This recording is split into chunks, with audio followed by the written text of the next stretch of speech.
30대 중반에 결혼을 한 적이 있어요. 같은 동네 이웃이었던 사람인데 저희 어머니와 그쪽 어머니가 같은 미용실을 다니다 중매를 서게 된 거죠. 자식 둘 다 30 중반이 넘어도 결혼을 하지 않아 오죽 답답하셨나 봐요. 부모님이 떠밀어서 나가는 중매로 남편을 만나고 싶진 않았지만 막상 만난 그 남자는 생각보다 꽤 괜찮은 외모에 괜찮은 직장을 가지고 있었어요. 속으로 왜 아직까지 장가를 못 갔지? 하는 마음도 드는 거 있죠. 그쪽도 제가 싫지는 않았는지 다음에 또 만나자는 얘기를 하더라고요. 그렇게 저희는 몇 번의 데이트를 하다가 자연스레 관계가 발전되었고 나이가 나이인지라 결혼을 생각할 수밖에 없었어요. 저는 개인적으로 아이를 너무 갖고 싶었는데 지금 낳아도 노산이라는 말을 들으니 더 조급해지더라고요. 그 사람의 생각도 저와 비슷해서 저희는 만난 지 1년 만에 양가 가족의 축복을 받으며 식을 올렸습니다. 그땐 정말 행복했어요. 이제 더 이상 노처녀 소리 듣지 않아도 되고 친척들의 잔소리를 듣지 않아도 되잖아요. 이젠 아이만 낳으면 원하는 걸 모두 이룰 수 있겠다 싶더라고요. 하지만 임신이라는 건 제 마음대로 되지 않더라고요. 저는 신혼생활도 포기하고 남편과 바로 임신 계획을 했지만 번번이 실패하고 또 실패했어요. 1년 정도는 우리 힘으로 해보다가 나중에는 불임 클리닉에도 갔었는데요. 둘 다 크게 이상이 없다고 하더라고요. 일단 결혼한 지 그리 오래되지 않았고 심리적인 이유도 있을 수 있으니 의사 선생님은 여유를 가지면서 천천히 아이를 계획하라고 하시더라고요. 그러다가 정 안 되면 시험관 시술을 하자고 하셨어요. 하지만 제가 여유를 갖고 싶다고 해서 여유로워지는 게 아니잖아요. 그 이야기를 들으니 오히려 마음만 더 조급해지고 하루하루 제 몸이 늙어가서 더 이상 임신이 안 될 거다라는 생각도 하게 되더라고요. 그렇게 아이에 대한 집착을 하면 할수록 더 어려워지는 것 같았어요. 남편은 제가 이 문제로 너무 스트레스 받아 하니까 처음에는 걱정을 하다가 어느샌가 점점 포기를 하는 것 같더라고요. 여보, 나는 우리 둘이 살아도 꽤 괜찮을 것 같은데? 나도 그래. 그런데 왜 아이를 낳고 싶은 거야? 사랑 듬뿍 주는 존재가 있는 게 너무 행복할 것 같아서. 그 사랑을 나한테 주면 되지. 남들처럼 살 필요는 없잖아. 우리는 우리대로 행복을 찾아가면 되는 거야. 나도 물론 아이가 있으면 너무 좋겠지만 당신이 우려하는 건 싫어. 그러니까 마음을 좀 내려놓자. 그래도 노력은 하고 싶어. 그래, 알겠어. 이번 달도 안 되면 그때는 여보가 하자는 대로 시험관 시술 받자. 남편은 시험관 시술만큼은 하고 싶지 않다고 했지만 저의 고집을 꺾을 수 없었죠. 하지만 이것도 처음에는 성공하지 못했어요. 그렇게 가장 행복해야 할 신혼기간 때 저는 임신 문제로 인해 꽤나 스트레스를 받고 있는 상황이었죠. 사실 이 문제만 빼면 우리의 결혼 생활은 너무나도 만족스러웠어요. 자상하고 다정한 남편은 평소 집안일도 잘 도와주고 월급도 꼬박꼬박 갖다 줘서 나름 행복하게 지내고 있었죠. 하지만 이런 남편에게도 한 가지 서운한 점이 있었어요. 그때 당시 남편은 한 중견기업에 다니고 있었는데 어느 날 저에게 여직원 한 명을 카풀해주다가 걸린 거예요. 솔직히 같은 동네 살면 왔다 갔다 차로 데려다 줄 수 있다고 생각했어요. 그런데 그걸 말도 안 하고 몰래 한 게 너무 서운하더라고요. 아니, 본인이 당당하면 저에게 말하면 되잖아요. 근데 그걸 숨겼다는 것 자체가 어느 정도 정신적인 바람을 피웠다는 생각이 들더라고요. 제가 카풀을 알게 된 건 쓰레기를 버리러 밖으로 나간 날이었는데요. 그때가 퇴근 시간이라 일부러 남편 올 때쯤에 맞춰서 마중 나간 거였거든요. 멀리서 남편 차가 오길래 반갑게 인사하며 앞으로 다가갔는데 아뿔싸, 웬 젊은 여자가 조수석에서 떡하니 내리는 거 있죠. 얼마나 황당하던지 일단 여직원 앞에서는 웃으며 인사했어요. 안녕하세요. 이 사람 와이프예요. 안녕하세요, 사모님. 저는 대리님이랑 같은 회사 다니는 한서연이라고 합니다. 퇴근하고 오시는 길인가 봐요. 제가 왔다 갔다 하기 힘든 상황인데 대리님께서 항상 데리러 오시거든요. 얼마나 감사한지 몰라요. 그래요? 다행이네요. 너무 감사해서 밥 한 끼 사드리고 오는 길이었어요. 아, 네. 전 그럼 이만 가볼게요. 두 분이서 좋은 시간 보내세요. 솔직히 어이가 없잖아요. 나도 모르는 여자가 내 남편의 차를 매일 타고 다녔다는 게. 그리고 제가 그날 쓰레기를 버리러 밖에 나가지 않았더라면 그 사실을 평생 몰랐을 수도 있잖아요. 그래서 당연히 집에 들어오자마자 남편에게 따졌어요. 왜 말 안 했어? 여자 직원 차 태워주는 것 정도는 아내한테 말해줘야 하는 거 아니야? 걱정할까봐 그랬어. 걱정? 그럼 왜 걱정할 짓을 했어? 솔직히 좀 어이없네. 오늘 야근이라며. 그 여자한테 밥 얻어먹느라 야근이라 거짓말한 거잖아. 난 당신이 괜한 오해할까봐 말을 못한 거고, 그 여직원은 그냥 순수하게 나한테 고마워서 밥을 산 거야. 나 같은 아저씨한테 무슨 관심이 있겠어, 안 그래? 아니, 관심이 있든 말든 유부남한테 따로 밥 먹자고 하는 것 자체가 이상한 거 아니야? 아, 원래 모두한테 살갑게 대하는 직원이야. 당신이 오해할 일 전혀 없다고. 그럼 내일부터 당장 카풀 취소해. 지금 연락해. 아, 굳이 이렇게까지 해야겠어? 나도 회사에서 위치가 있고 체면이 있는데 아내 때문에 여직원 차도 못 태워주는 사람이 되었겠어? 당신한테 제일 소중한 게 나 아니야? 지금 아내한테 오해받고 있는 상황이야. 나라면 당장 오해할 만한 걸 다 차단하겠어. 당신 이렇게 답답한 여자였어? 사회생활 하다 보면 이런저런 일도 생기는 거야. 뻔히 내가 결혼한 유부남인 거 아는데 설마 오해할 일 일어나겠어? 싫어, 싫다고. 한 이불 덮고 자는 당신 부인이 싫다고 하면 그냥 안 하면 되는 거 아니야? 왜 그렇게 고집을 부려? 나는 똑같은 상황에서 당신이 싫다고 했으면 당장 안 했을 거야. 아, 그래, 알았어. 그 여직원한테 내일부터 못 태워준다고 할 테니까 앞으로는 그 얘기 꺼내지 마. 알았어? 지금 전화해. 내일 말할게. 밤늦은 시간에 전화하는 거 아니야. 당신 나랑 뭐 하자는 거야? 지금 장난해? 당장 전화해. 안 그러면 나 바로 친정집 갈 거야. 남편은 한숨을 푹 쉬더니 결국 그 직원에게 전화해서 내일부터 내가 사정이 생겨서 못 태워줄 것 같네. 미안. 하고 끊더라고요. 됐어? 이제 만족해? 전화했으니 이제 의심하지 마. 앞으로 나한테 사소한 일이라도 말해줬으면 좋겠어. 내가 오해하지 않게. 우린 부부잖아. 알았어. 내가 너무 경솔했네. 앞으로 조심할게. 남편이 저렇게 꼬랑지를 내리고 제 말대로 해주니 너무 심했나 싶기도 하고 째째한 것 같기도 하고, 하지만 어쩔 수 없었어요. 차 얻어 타는 거 가지고 뭘 그러냐고 하는 사람들도 있었지만 남녀 사이는 아무도 모르는 거예요. 안 그래도 동창 모임에서 친구네 남편이 카풀 같이 하는 직장 동료랑 바람났다는 소리를 들은 적이 있어서 더 걱정이 되더라고요. 게다가 서연 씨라는 그 여자 솔직히 예뻤어요. 그러니 저 여자가 마음먹고 조금만 꼬시면 내 남편이 넘어갈 수도 있겠다라는 걱정도 들더라고요. 그러니 괜히 미우면서도 한편으로는 같은 여자로서 얼굴도 예쁘고 몸매도 좋은 게 솔직히 질투도 나고 부럽기도 하더라고요. 그리고 여우 같은 여자는 여자가 먼저 알아보는 법이잖아요. 뻔히 부인 앞에서 내 남편과 단둘이 밥을 먹은 걸 이야기하는 걸 보니 보통 여우가 아니다 싶었어요. 그래도 남편이 칼같이 쳐냈으니 앞으로는 오해할 일이 없겠다 싶어 안심했어요. 하지만 머지않아 그 여자를 또 만나게 되었는데요. 같은 동네에 친정도 있고 시댁도 있었기 때문에 가끔 반찬을 가지러 오라고 하면 평일 주말 할 것 없이 갔다 오곤 했습니다. 버스 타고 가면 10분이면 가는 거리라 그날도 정류장에서 버스를 기다리고 있었는데요. 그런데 그날 버스 정류장에서 서연 씨랑 딱 마주친 거 있죠. 그 여자가 저를 먼저 알아보고 반갑게 인사를 하더라고요. 어머, 사모님이시죠? 아, 네, 서연 씨? 어디 가세요? 아, 시댁 가는 중이에요.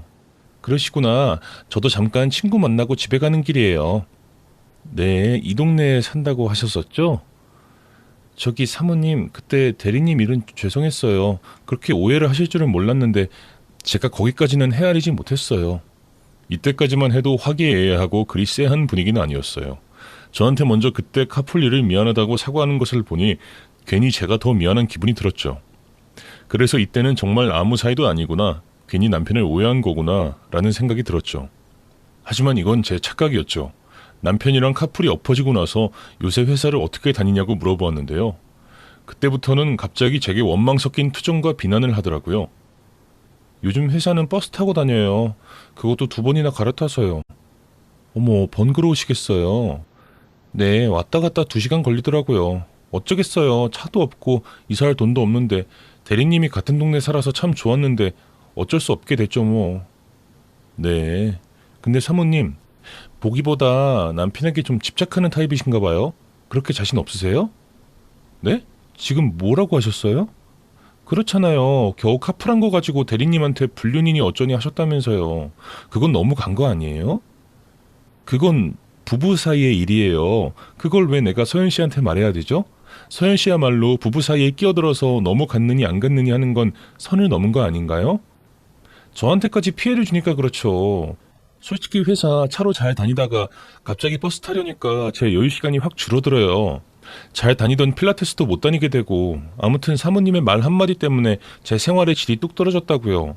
이 부분은 저에게 피해를 주셨으니 사과해 주셨으면 좋겠어요. 아, 나 참 어이가 없어서. 가만 들어보면 서윤 씨 참 이기적이네요. 저희 남편이 차 태워주는 건 당연한 거고 버스 타고 다니는 건 귀찮은 일이에요? 그런 식으로 생각하니 내가 얼마나 미웠을까. 정말 미안하네요. 당신 운전기사 내 멋대로 해고시켜서. 그런 말이 아니잖아요. 출근길이 귀찮으면 차를 사세요. 회사 오래 다니려면 차 필요하지 않겠어요? 왜 남의 남자한테 신세 지려고 하세요? 그렇게 안 봤는데 남자한테 신세 지고 의존하는 성격인가 봐요? 제가 남자한테 기대는 성격이면 이 힘든 회사 생활 왜 하고 있겠어요? 사모님처럼 인생 편하게 집에서 남편이 벌어주는 월급 따박따박 받고 있지. 그리고 안 그래도 면허 따고 있네요. 내가 더러워서 차를 사지. 잘 됐네요. 축하드려요. 원래 인생은 그렇게 독립적으로 살아야 하는 거예요. 앞으로 힘든 일 있어도 절대 유부남 대리에게 의지하지 않고 그렇게 혼자 열심히 잘 살아보세요. 화이팅! 이 여자랑 이야기를 하고 있으니까 화가 나서 저도 모르게 비아냥거렸네요. 제가 타는 버스가 먼저 도착하는 바람에 일어나게 되었는데 조금만 버스가 늦게 왔으면 아마 저 여자 머리채 잡고 한바탕 소란이 일어났을지도 몰라요. 첫인상도 뭔가 여우처럼 보였는데 제가 생각했던 것보다 더 당돌하고 뻔뻔한 여자 같더라고요. 진짜 하마터면 소리까지 지르려던 거 버스가 와서 다행이었죠. 그 후로 3달 정도 지났어요. 그때까지 그 여자랑 마주치지 않고 또 남편이랑도 다시 알콩달콩 사이좋게 지내서 그 카풀 사건은 까마득하게 잊고 있었죠. 그러던 어느 날이었습니다. 밖에 나와서 걷고 있는데 뒤에서 빵 하는 경적 소리가 들리더라고요. 그래서 뒤를 돌아봤더니 빨간색 소형차가 제 옆에 서더라고요. 창문을 내려서 봤더니 그 당돌한 카풀녀였어요. 사모님 안녕하세요. 오랜만이시네요. 잘 지냈어요? 네, 차 구매하셨나봐요. 저도 출퇴근을 해야죠. 면허 따서 하나 뽑았어요. 차가 없는데 어떻게 출퇴근을 하겠어요? 축하드려요. 안전운전 하세요 그럼. 태워드려요? 괜찮아요. 사모님도 차 좀 구매하세요. 네? 제가 왜 차를 구매해요? 사모님이 주말마다 대리님 차 가져가느라 제가 귀찮으니까 그러죠. 그걸 어떻게... 그리고 서윤 씨가 그게 왜 귀찮으세요? 어머, 제가 또 실수했나 보네요. 대리님이 말씀 안 하셨어요? 주말마다 동호회 갈 때 이번에는 반대로 제가 대리님 태워드리고 있어요. 주말마다 뭐요? 아니에요. 그럼 이만. 조심히 걸어가세요. 저 여자의 말을 들으니 머리를 망치로 한 대 맞은 기분이 들더라고요. 뭐 주말에 어쩌고 어째? 사실 남편은 항상 운동하느라 주말마다 나가곤 했었거든요. 그리고 저는 주말에는 친정집에 가느라 남편 차를 빌렸었고요. 그러니까 차가 없는 남편은 운동하러 갈 때 그 여자의 차를 반대로 얻어 탄 거였어요. 이 생각을 하니 뒷목까지 열이 뻗치는데 가만히 있을 수가 없더라고요. 바로 퇴근한 남편 붙잡고 따졌어요. 뭐야 당신? 아직도 서윤 씨랑 카풀해? 어? 뭐가? 그 여자 차 타고 다니냐고. 그게 무슨 소리야? 그 여자가 그러던데 주말마다 내가 차를 가져가서 자기가 당신 대신 태워준다고. 아 그거? 아 사실 서윤 씨 나랑 같은 동호회에서 운동해. 뭔 소리야? 당신 운동하는 곳 회사 내 동호회 아니잖아. 아, 서윤 씨도 배드민턴에 관심이 있는 것 같아서 내가 소개 좀 시켜줬지. 그걸 왜 소개를 시켜주냐고. 아이 뭘 그런 걸 가지고 그래. 동호회 활동 같이 할 수도 있는 거지. 동네도 갖고 하니까 운동하면 좋잖아. 아 진짜 그걸 지금 말이라고 해? 난 싫어. 그 여자가 당신이랑 같이 운동하는 건 둘째치고 한 공간에서 단둘이 마주치고 그러는 거 너무 싫다고. 그럼 당신이 배드민턴 치러 같이 와. 그럼 오해 안 하고 좋잖아. 나한테 믿음을 좀 줄 순 없어? 그 여자 만날 때마다 내가 얼마나 스트레스를 받는지 몰라? 서윤 씨가 원래 좀 순수하잖아. 생각 없이 말하는 것처럼 보여도 다 그게 순수해서 그래. 지금 내 앞에서 딴 여자 편드는 거야? 당신 진짜 요새 이상한 거 알아? 왜 서윤 씨 얘기만 나오면 흥분하는데? 걔가 자꾸 나한테 시비 걸잖아. 당신도 똑바로 얘기해. 그 여자랑 무슨 사이야? 아무 사이도 아니라니까. 여보, 나 좀 믿어주면 안 돼? 당신이랑 내가 어떻게 만나 결혼을 했는데. 나 다른 여자한테 눈 돌린 적 단 한 번도 없어. 딱 한 번만 믿어주라. 만약 그게 진짜면 내가 순순히 물러날게. 하지만 사실이 아니야. 당신이랑 행복하게 결혼 생활 하고 싶어. 그러니까 내가 당신 하자는 대로 시험관 시술하고 있지. 더 이상 아무런 관계없는 그 여자 생각하지 말고 앞으로 생길 우리 아이만 생각하자. 당신 이렇게 자꾸 화내고 짜증내면 의사 선생님 말대로 들어설 애도 안 생겨. 진짜 그 여자 싫어. 정말 다른 동네로 이사 갔으면 좋겠어. 너무 짜증나. 알겠어. 미안. 당신 이렇게 신경 쓸 줄 몰랐어. 앞으로 내가 진짜 잘할게. 그리고 나 그 동호회 다시는 안 나갈게. 알았지? 진짜지? 동호회는커녕 그 여자랑 2번 다시 카풀하다 걸리면 그땐 정말 끝이야. 그렇게 남편에게 그 여자랑 더 이상 단둘이 마주치지 않는다고 확답을 받아냈어요. 그때 당시 한창 시험관 시술하고 있을 때인데요. 의사 선생님이 절대 스트레스 받지 말라고 신신당부를 하셨거든요. 그러니 애를 생각하면 더 이상 화내는 것도 몸에 안 좋고 혹시나 임신에 방해가 될까봐 무던히도 그 여자를 잊으려고 애썼어요. 그래봐야 내가 아내고 평생 동반자지. 그 여자 따위에 신경 쓰는 것 자체가 시간 낭비, 감정 낭비라고 생각했거든요. 그렇게 그 여자를 잊어버리며 몇 달을 흘려보냈어요. 그러던 어느 날 생리가 늦어져서 혹시나 하는 마음에 테스트기를 써봤거든요. 그런데 정확히 2줄이 그어져 있는 거예요. 가슴을 졸이며 병원에 가서 검사를 받아봤더니 의사 선생님이 6주 차네요 하고 임신을 알려주시더라고요.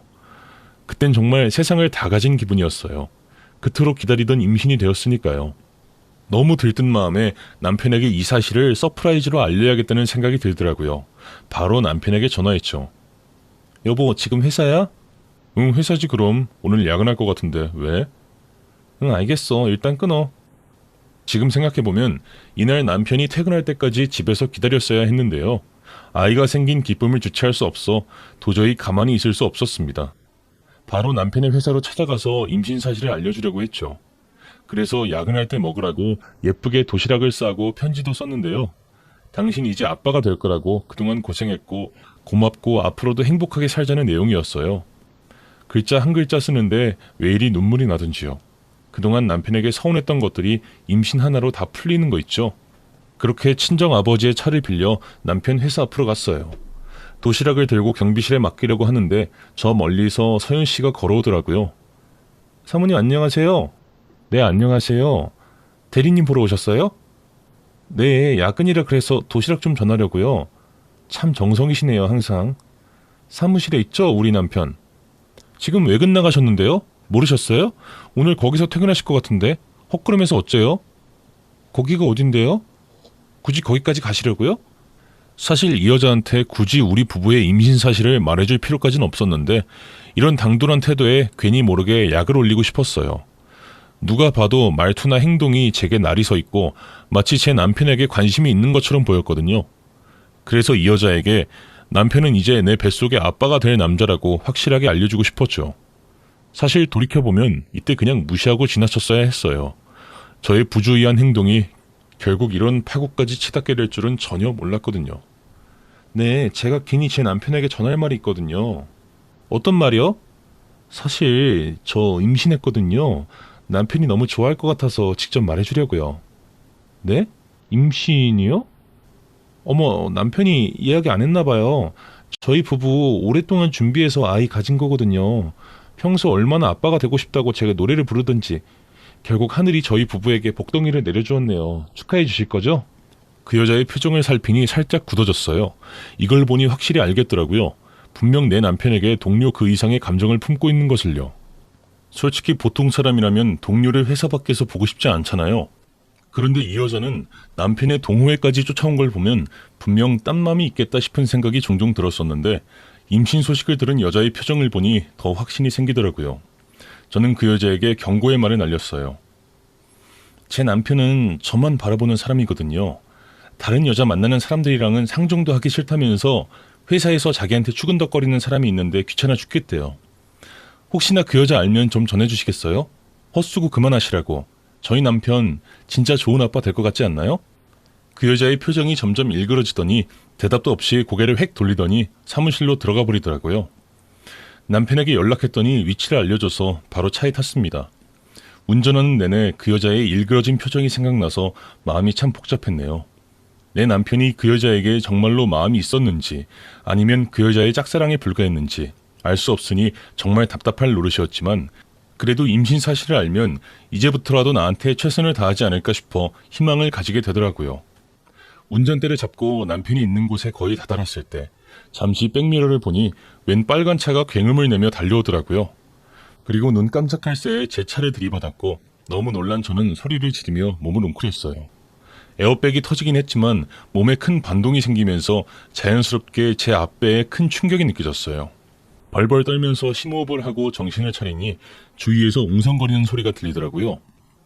배가 너무 아프고 정신이 없는 상황이었지만 그래도 사고를 낸 운전자는 봐야겠다는 생각에 차에서 내려 뒤로 가보니 빨간 차가 있더라고요.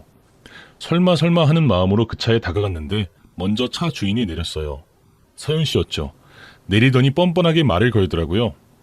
어머, 죄송해서 어떡해요? 제가 급한 일이 있어서 속도를 좀 내다가 접촉사고를 냈네요. 어디 다친 곳은 없으세요? 임신한 거 알고 있었으면서 접촉사고를 내요? 내가 남편한테 가고 있는 거 뻔히 알고 있었으면서? 왜 화를 내고 그러세요? 저도 대리님 볼 일이 있어서 가는 중이었단 말이에요. 그러니까 당신이 왜 우리 남편을 보러 가냐고요?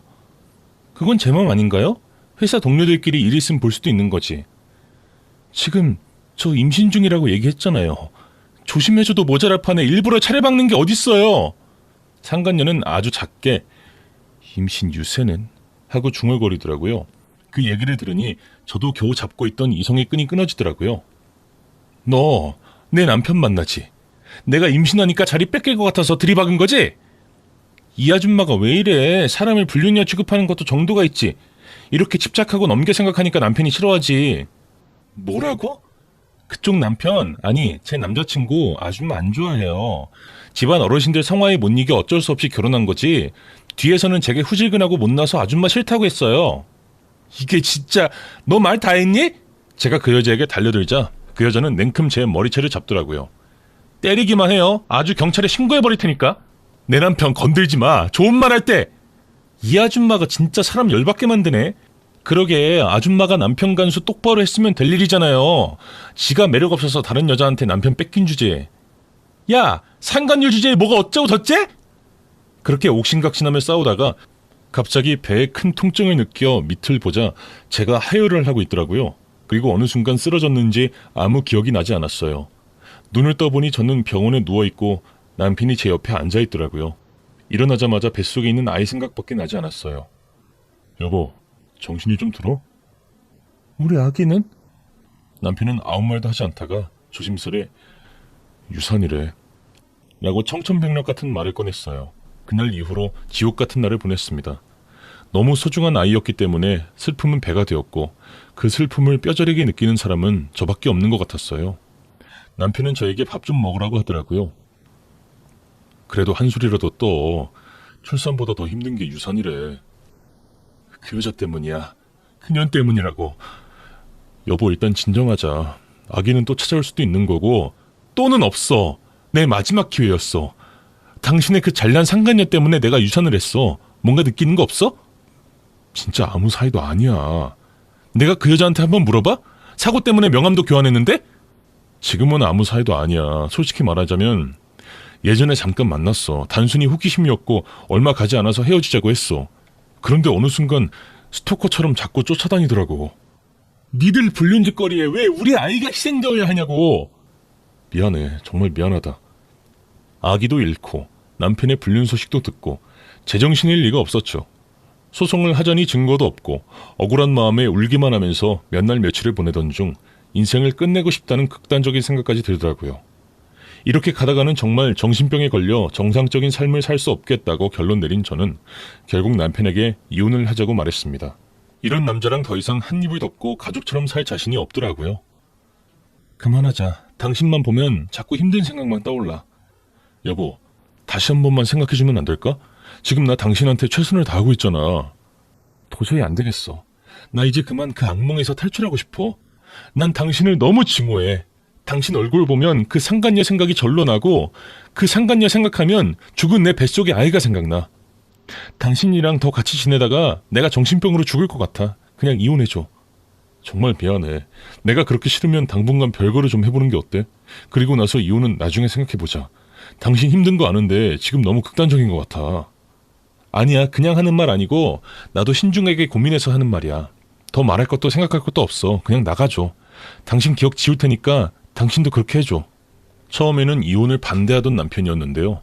하지만 제가 친정 부모님의 도움을 얻어 강하게 밀고 나가니 결국 협의 이혼으로 잘 마무리되었습니다. 결혼 생활 5년 만에 이혼 도장을 찍게 되니 참 허무하더라고요. 5년이라는 세월이 길다면 길고 짧다면 짧았던 시간인데요. 그 시간이 너무 부질없이 느껴져서 참 많이도 울었습니다.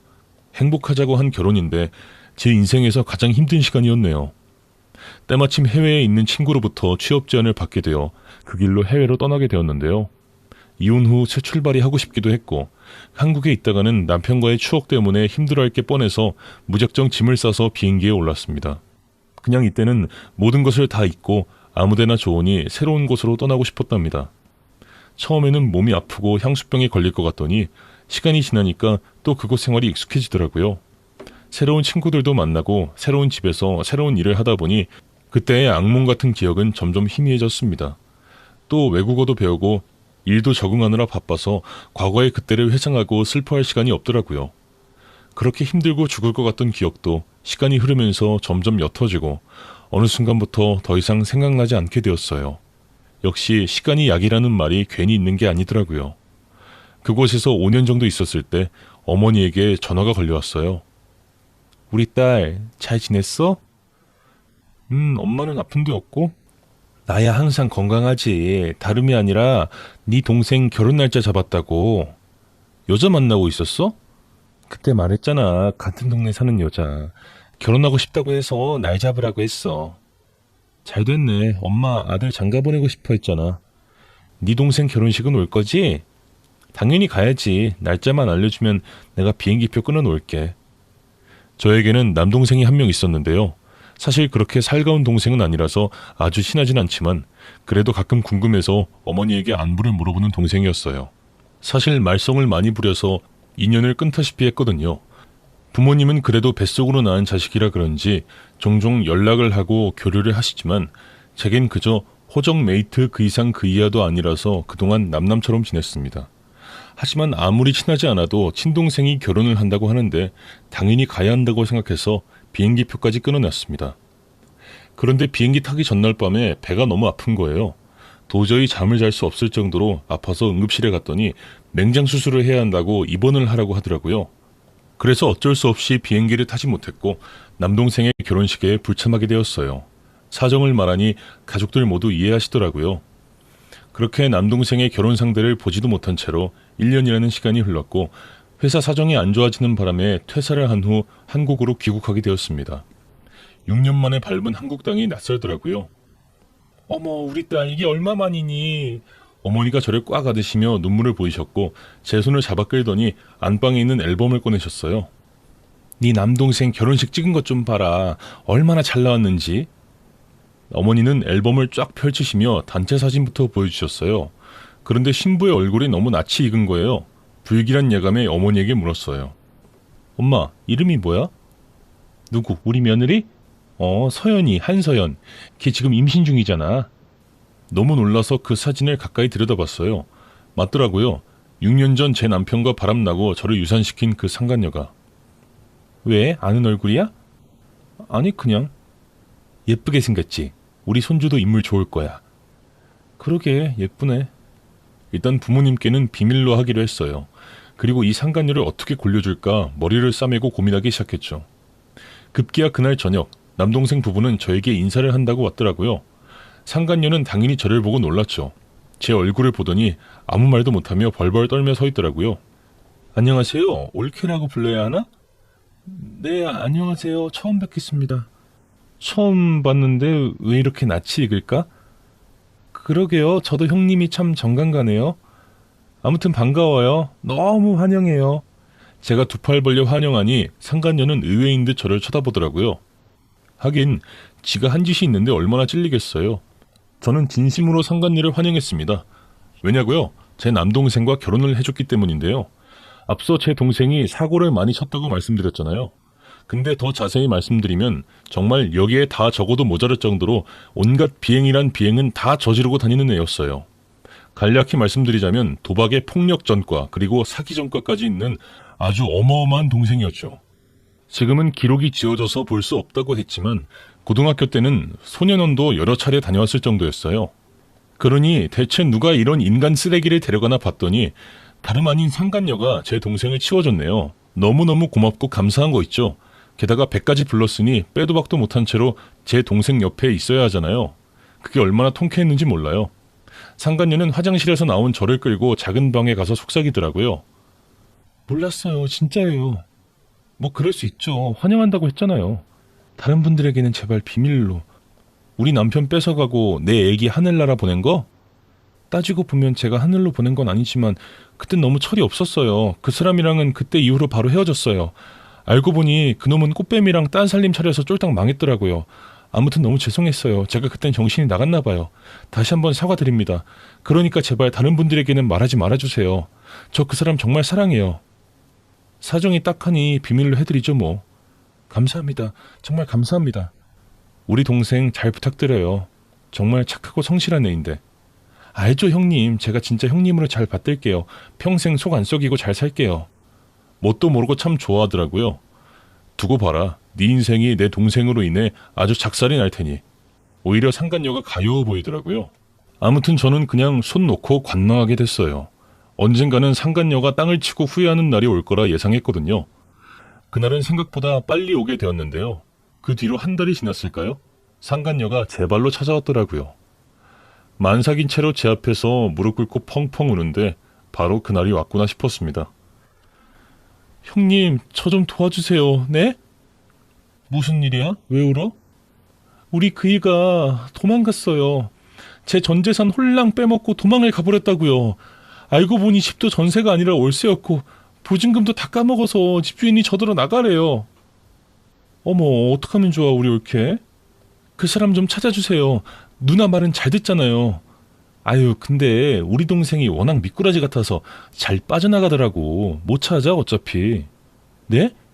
걔 우리 집에서도 손 놓은 애야. 올케 만나서 드디어 사람 구실하며 사나 했는데 안타깝네. 형님, 그러시는 게 어딨어요. 저는 가족도 아니에요? 우리 아이는 어쩌고요. 아빠 없이 돈 없이 태어날 우리 아이는 어떡하고요. 나한테 어쩌라고. 네 남편 같이 찾아달라고? 그건 못하겠는데? 형님, 제가 이렇게 빌게요. 저 그 돈 없으면 죽어요. 그걸 왜 나한테 얘기하지? 좀 당황스럽네. 아니면 돈이라도 좀 꺼주시면 안 될까요? 미쳤어? 내가 너한테 돈을 꺼주게? 거지 같은 게. 네가 남자 잘못 만난 걸 왜 나한테 와서 빌어. 사람 팔자라는 게 있나 보더라. 주변에 파리만 꼬이니까 그런 놈들만 만나지. 지금 저한테 복수라도 하시는 거예요? 복수를 딱히 하지 않아도 알아서 이렇게 망가져주니까 너무 고맙네. 앞으로도 쭉 그렇게 초라하게 살아. 그게 날 위한 길이니까. 그날 일은 이미 지나갔고 지금은 지금이잖아요. 이게 어디서 막말이야. 난 아직도 그때만 생각하면 울분이 터질 지경이야. 너 때문에 내가 얼마나 인생이 망가졌는 줄 알아? 이제 겨우 그 상처 꼬맸어. 그런데 네가 감히 내 가족이 되겠다고? 어림도 없지. 너같이 어리석고 멍청한 년은 아주 똑같이 당해봐야 돼. 죄송합니다 형님. 불쌍한 여자 하나 거둔 셈 치고 저 좀 도와주세요. 반성할 기회를 주세요.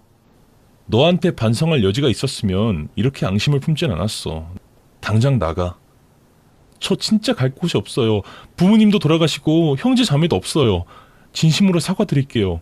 이제 생각해보니 제가 형님한테 정말 몹쓸 짓을 많이 한 것 같아요. 그때 너무 부러워서 그랬어요. 안정적으로 가정주부로 살고 있는 형님이 너무 부러웠어요.